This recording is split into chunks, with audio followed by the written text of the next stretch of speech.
half the MPs they keep sleeping in Rajya Sabha and Lok Sabha during the debate.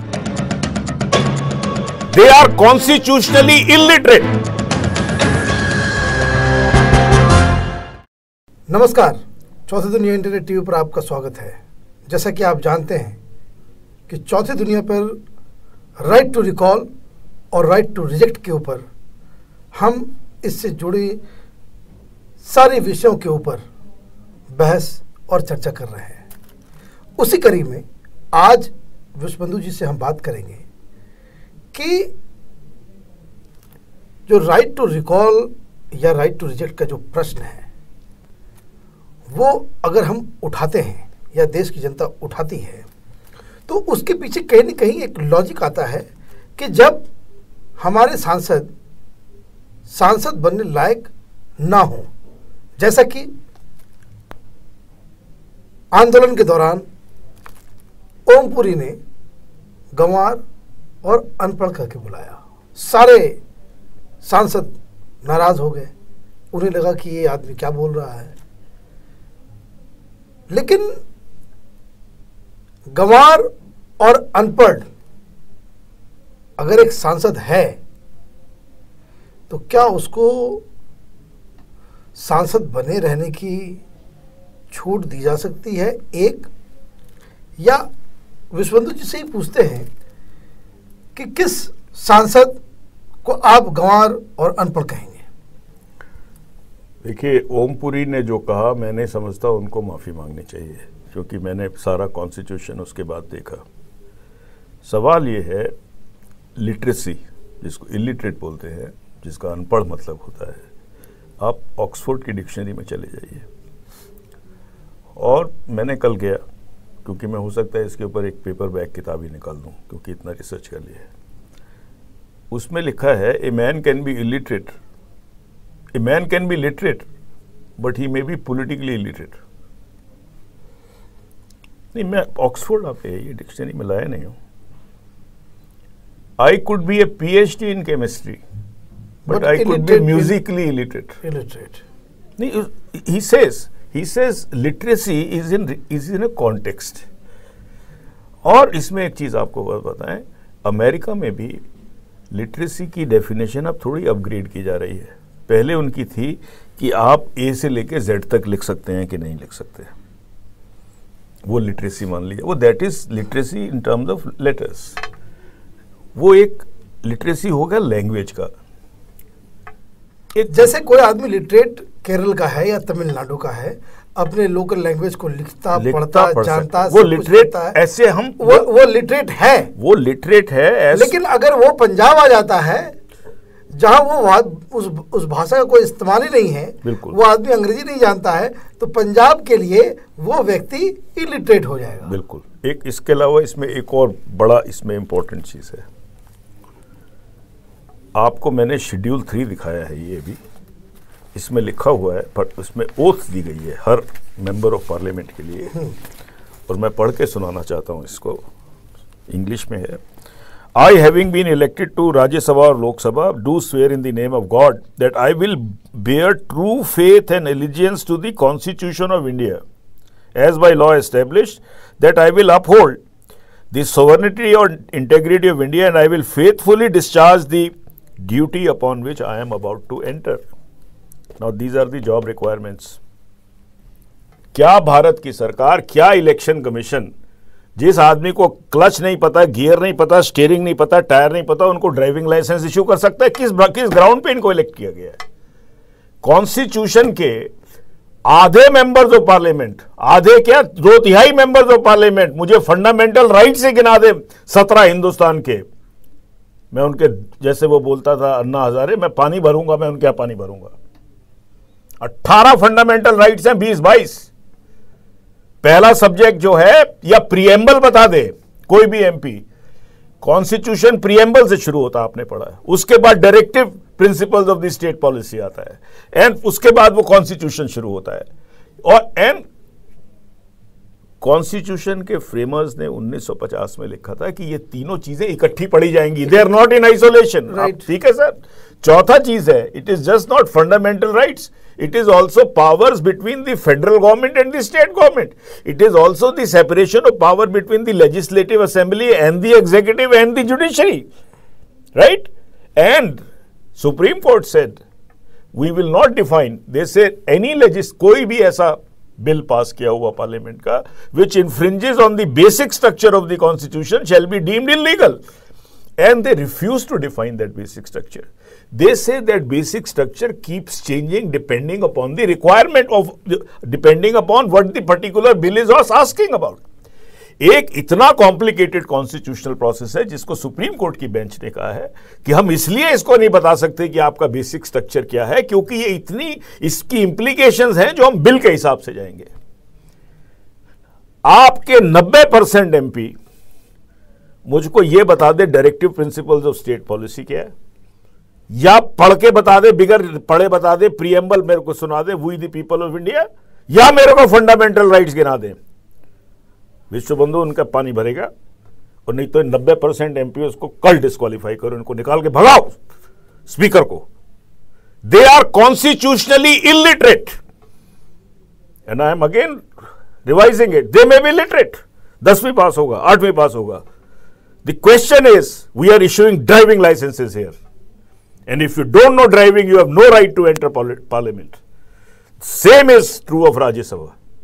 Half the MPs, they keep sleeping in Rajya Sabha and Lok Sabha during the debate. They are constitutionally illiterate. They don't even know what subjects fall under the central policy on which central government can make laws, and what are in the concurrent list and what are in the state thing. But how does it make any difference? It makes a difference. You can't participate in debate. You can't understand. No, but you are not allowed to participate also. Now look at the fallacy. Here you are a member of Lok Sabha.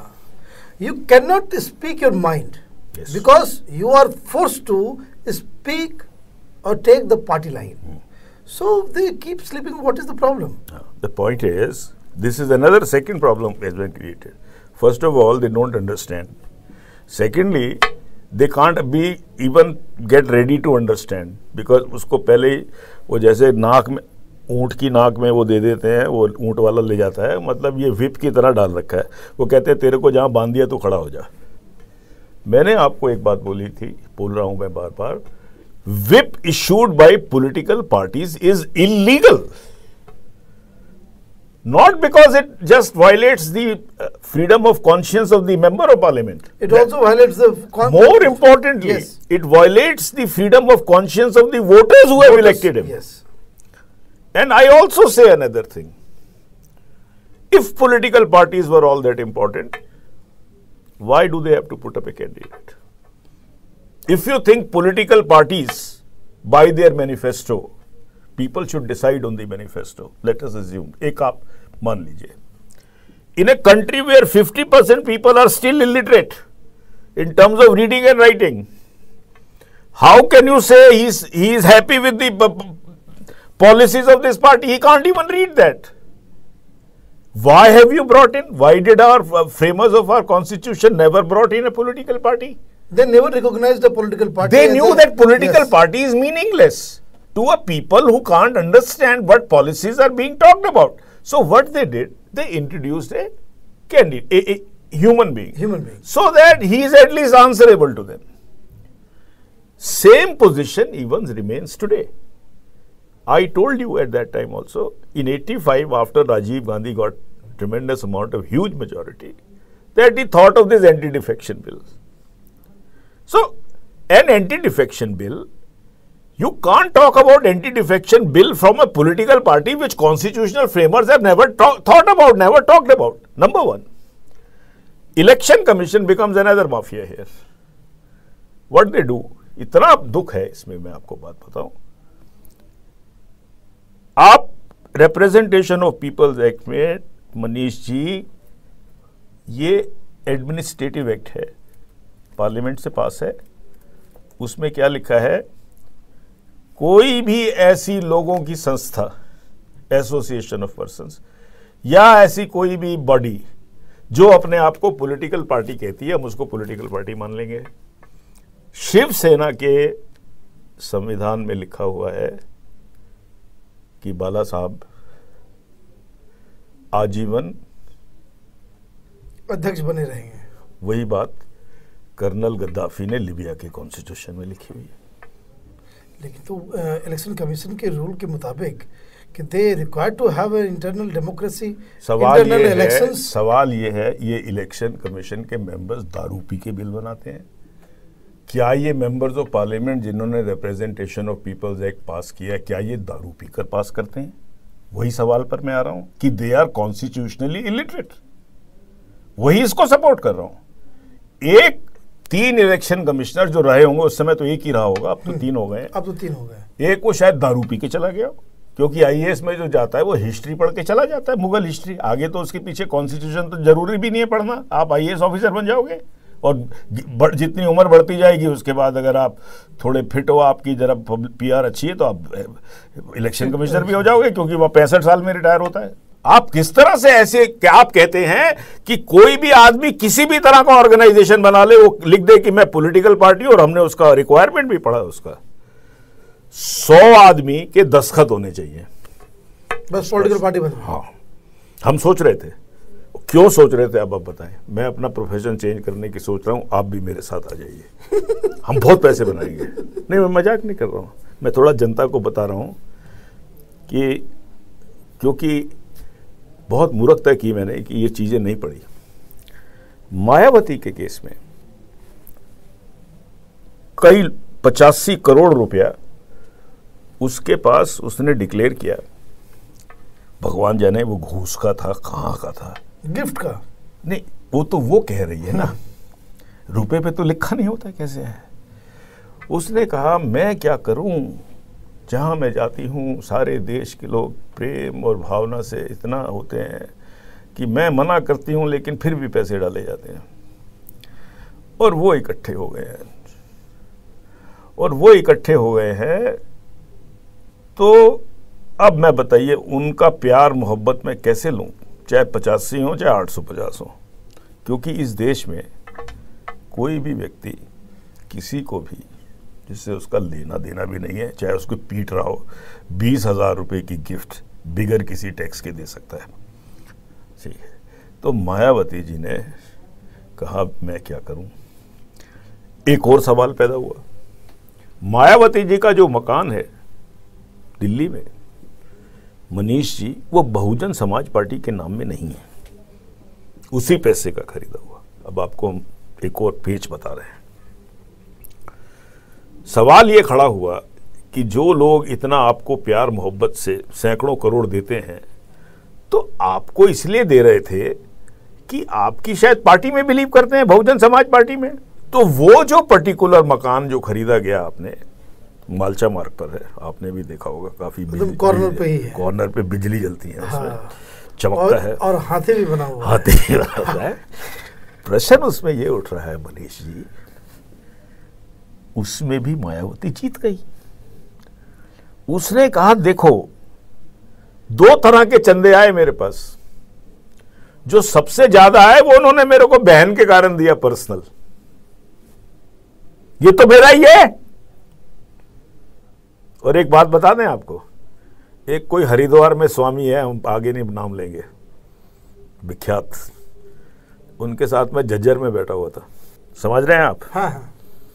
बगल में हम तो फंस गए stage के ऊपर, सारे इधर भी आ रहे समाजी गुरुकुल का कुछ चल रहा था, उठ नहीं सकते थे सर, इतनी बकवास सुनी। तो पीछे थोड़ी छुट्टी हुई तो दबादब 1000 के 11 नोट लिए हुए जनता आ रही, और एक स्लिप पे सिर्फ नाम और पता लिखा हुआ। अब हम थे इनकम टैक्स के कमिश्नर, पहली बार तो मुझे समझ में नहीं आया, क्योंकि सुनो आप मेरी समझ, हम बोल रहे हैं टाइम वेस्ट कर रहे हैं, आप भी अरे भैया पॉलिटिकल पार्टी कल फ्रेम करूंगा, 100 दस्तखत लेके अपन लूटेंगे। अभी तो तुम ये इसका फायदा उठाओ। अरे बहती गंगा में हाथ धो, हमने क्या कसम ले रखी है देश को सेवा करने की, उठाओ साला ये बैठ के। सुनिए क्या हुआ, बैठा बगल में था मैं, तो पीछे से एक बुड्ढा यूं बार बार एक हजार के 11 नोट दे रहा, पीछे साथ में उसकी एक स्लिप लगी थी, इस पे नाम पता लिखा था। मैंने यूं पीछे देखा तो उसकी शक्ल देख के मेरे को लगा क्या इसने कभी 1000 के नोट की शक्ल देखी होगी, जिस जैसे उसकी हालत थी।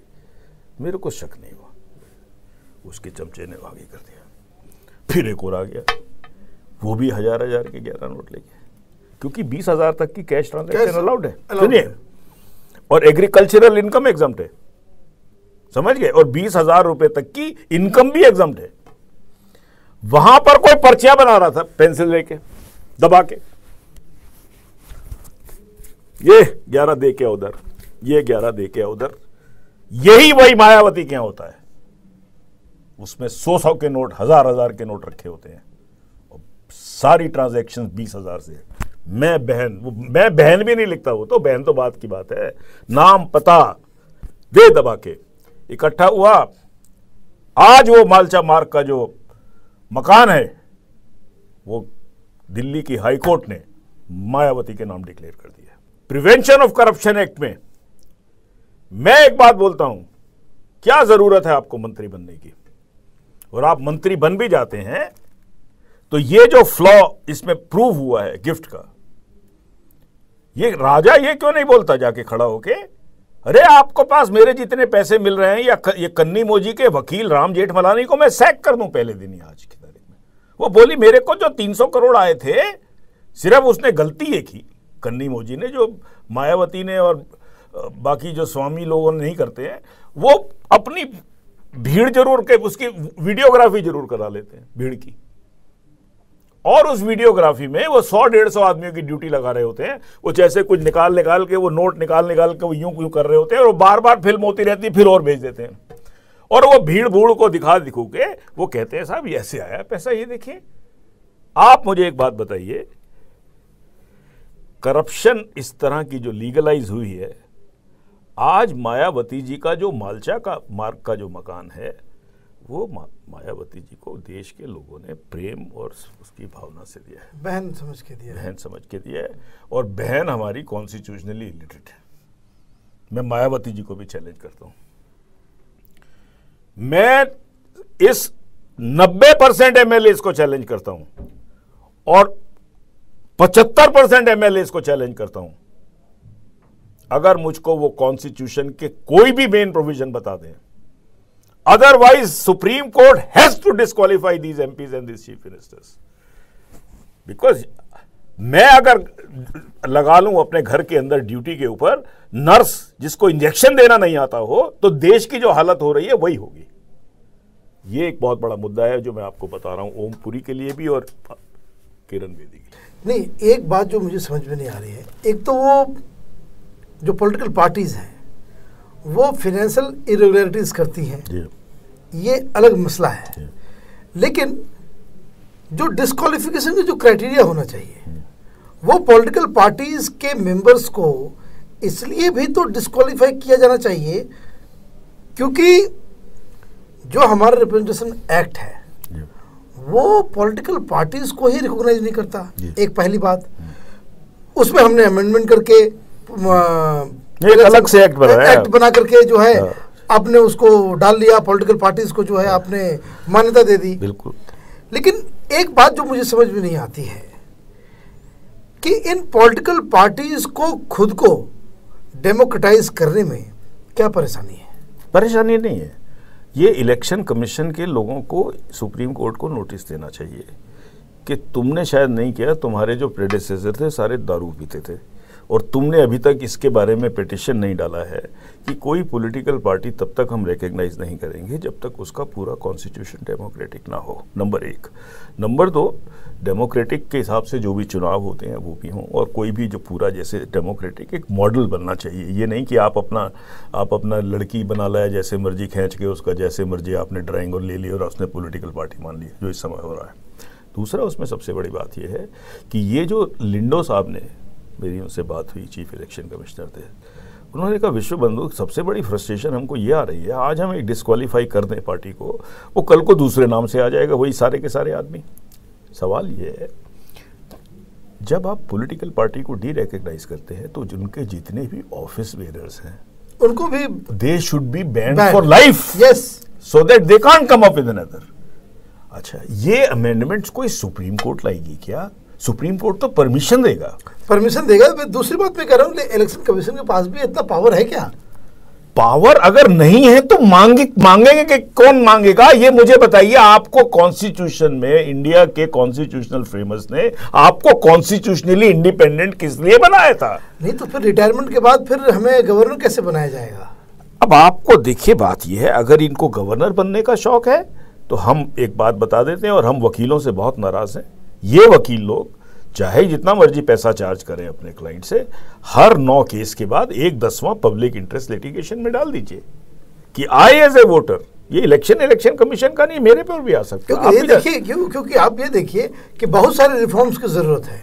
जैसे कि कोई भी व्यक्ति इलेक्शन के दौरान पैसा बांटते हुए दिख जाता है, इलेक्शन कमीशन जो है वो भी देखती है वीडियो को, पूरा देश देखता रहता है, चुन करके वो पार्लियामेंट चलाता है। उसको रिजेक्ट कैसे किया जाए? दूसरी बात, ऐसे पॉलिटिकल पार्टीज को हम लोग देखते हैं जो जिसके लीडर्स दूसरे कैंपेन के दौरान अपशब्द का इस्तेमाल करते हैं, दंगा भड़काने की कोशिश करते हैं, रिलीजियस सेंटिमेंट्स के ऊपर जो है उन लोगों का बयान आता है, कुछ लोग बाकायदा वायलेंस की बात करते हैं। ऐसे लोगों को रिजेक्ट करने की ताकत इसी के पास नहीं है। देखिए, ताकत इस समय भी है। सुन लीजिए, 2 चीजें हो रही है। अगर इंडियन पीनल कोड के अंदर कोई व्यक्ति, पार्टी को तो आप भूल जाइए, व्यक्ति हो या कुछ लोग हों, कास्ट के हिसाब पे या रिलीजन के हिसाब से भड़काएं, वो ऑफेंस है। वरुण गांधी क्यों चले गए पार्लियामेंट के अंदर? ऐसा है, अगर जितने इलेक्शन कमिश्नर हैं इनके पास पावर्स हैं, ये एक प्रेयर मूव कर सकते हैं कि पूरा चुनाव प्रक्रिया का इस तरह से एब्यूज़ किया जा रहा है, और जो इंडियन पीनल कोड में ऑफेंस है, इंडियन पीनल कोड में जितने भी ऑफेंसेस हैं, अगर कोई कैंडिडेट करता है या पॉलिटिकल पार्टी करती है और वो एस्टेब्लिश हो जाता है, ही शुड बी, उसके office bearer should be stand disqualified for ever. इसमें इलेक्शन कमीशन जा सकता है, और इलेक्शन कमीशन में जो लोग नहीं जा रहे हैं, ये मौका परस्त लोग हैं, ये गद्दार हैं, ये उतने ही गद्दार हैं जितने मेंबर ऑफ पार्लियामेंट हैं। ये इनकी ड्यूटी है। आपको जब संविधान बनाने वालों ने ये पूरी ताकत दी कि आपको कोई हटा नहीं सकता है, जैसे जजिस को दी है, किस लिए दी? ताकि ये लोग जो मन में ठीक समझें देश के लिए कर सकें। जैसे कंट्रोलर एंड ऑडिटर जनरल को आज क्यों आपके पास आ रही हैं? ये इलेक्शन कम चीफ, इस देश में मनमोहन सिंह ने इस मुल्क का ऐसा सत्यानाश किया। इस मुल्क पे वो कहते हैं लोग ईमानदार है, मैं कहता हूं वो मॉरली बेईमान है। चीफ इलेक्शन कमिश्नर गिल को किस नैतिक आधार पर आपने मिनिस्टर बना दिया? लानत है ऐसे सर आदमी पर, लानत है। इस तरह के कन्वेंशंस की जरूरत है कि जहां कन्वेंशन, अरे स्पीकर को देखिए, आप स्पीकर बना देते हैं। अब ब्रिटिश डेमोक्रेसीज और जितने वेस्टर्न डेमोक्रेसीज हैं, आप देखिए एक बार स्पीकर आप बन जाते हो, then you rise above your this party politics. फिर आप जाकर के फिर नीचे मेंबर्स नहीं बनते। अब हिंदुस्तान में देखिए, पहले वहाँ स्पीकर बन जाएंगे, फिर वो एमपी के चुनाव फिर लड़ेंगे, फिर मिनिस्टर बनेंगे, फिर बीच में वो गवर्नर बन जाएंगे, गवर्नर से फिर उनकी सेटिंग दिल्ली में ठीक होती है, फिर वापस मिनिस्टर बन के आ जाते हैं। तो ये हमने तो प्रजातांत्रिक मूल्यों को ही जो है ताक पर रख दिया है। नहीं, उसमें क्या है, ये एक प्रथा तोड़नी पड़ेगी। पहली बात ये है, मैं ये समझता हूँ कि स्पीकर्स लोगों के पास बहुत सारी डिस्क्रिशनरी पावर्स हैं जो मिस्चीवियसली यूज होती हैं। जिसको बैन करना चाहिए उसको, क्योंकि वो उनकी पार्टी के आदमी हैं तो नहीं करेंगे। प्रश्न सबसे बड़ा ये उठता है कि ये एमपीज और एमएलएस को अगर वो इस देश का भला चाहते हैं तो मनीष जी, हर रोज और हर हफ्ते एक स्पीकर्स का पैनल बना दिया जाए जो सीनियर मोस्ट एमएलएज या एमपीज हैं हाउस के अंदर, and they should rotate every week and take decisions. इसका और कोई इलाज नहीं है। तो कोई ना कोई तो डिसीजन ले लेगा। तो सही बात है। हो ये रहा है कि ये गुंडागर्दी की पोस्ट बन गई है स्पीकर। आपके ऊपर कोई टाइम लिमिट नहीं है किसी की चीज की एप्लीकेशन के ऊपर डिसीजन लेने की। हम सैकड़ों केसेस को जानते हैं। और जो मन आता है जिसको बोलने का मौका देना सवाल ये है, सुप्रीम कोर्ट जो है वो कहती है हम इंटरफेयर नहीं करना चाहते स्पीकर के मामले में, राइटली सो कि ये उनका मामला है। लेकिन ये लोकसभा के एमएलए एमपी इनको समझ में नहीं आता, आज जो छुरी तुम्हारे लिए काम कर रही है कल को तुम्हारे ही पेट में घुसाई जाएगी। लेकिन सीधा ये है, जितने सीनियर मोस्ट हैं, चाहे वो सीनियर मोस्ट आदमी 10 आदमियों का पैनल बना दिया जाए और कोई एक हफ्ते के लिए वो लोग जो हैं स्पीकर रहेंगे और जो भी डिसीजन लेंगे मान्य होगा, तो उसमें कोई इस तरह की बातें होने का बिल्कुल नेग्लिजिबल चांस हो जाए। तो ये एक बहुत ही अच्छा सुझाव है, आपका बहुत बहुत धन्यवाद। तो राइट टू रिकॉल और राइट टू रिजेक्ट में आज हमने एक स्टेप आगे लिया। हम right to recall, right to reject के साथ साथ हमने पहले विप के बारे में बातचीत की और आज हमने बात किया कि किस तरीके से इलेक्शन कमीशन के जो पावर्स हैं वो सफिशिएंट नहीं है हिंदुस्तान में एक साफ सुथरा प्रजातंत्र देने के लिए, एक साफ सुथरे लोगों को पार्लियामेंट में पहुंचाने के लिए उनके पास पर्याप्त ताकतें नहीं हैं। तो एक रिफॉर्म की ज़रूरत है इलेक्शन कमीशन के पूरे प्रोसीजर में भी। प्लस हमें यह भी देखना पड़ेगा कि जो चीफ इलेक्शन कमिश्नर बनता है फिर उसे कोई भी पॉलिटिकल पोस्ट ना मिले, उसके लिए भी प्रावधान होने चाहिए। राइट टू रिजेक्ट और राइट टू रिकॉल पर हम लगातार बातचीत करते रहेंगे। अगले इशू में हम बात करेंगे स्पीकर के पोस्ट पे, जिसके बारे में भी हमने हल्की फुल्की बातचीत की, लेकिन पूरे डिटेल में हम बात करेंगे कि स्पीकर कैसा हो, दूसरे देशों में स्पीकर के क्या रोल होते हैं। अगर आपको कोई सुझाव, आपको कोई सजेशन हो, कोई सवाल हो, तो आप हमें ज़रूर लिखें। आप भी इस कार्यक्रम में हिस्सा ले सकते हैं, आप हमें ईमेल करें, कुछ भी जैसे भी आप इसमें हिस्सेदारी चाहते हो आप इसमें हिस्सा लें और इस मूवमेंट को राइट टू रिजेक्ट और राइट टू रिकॉल और देश में जो है एक साफ सुथरे प्रजातंत्र को लाने की जो मुहिम है उसमें हम लोग सब लोग थोड़ा थोड़ा कंट्रीब्यूट कर ही सकते हैं। तो आप हमें ज़रूर लिखें और कैसा लग रहा है ये प्रोग्राम और कैसे इस प्रोग्राम में और भी नई चीज़ों को हम जोड़ सकते हैं, इस पर आपकी राय की बहुत ही आशा है हमें। बहुत बहुत धन्यवाद। Half the MPs they keep sleeping in Rajya Sabha and Lok Sabha during the debate. They are constitutionally illiterate.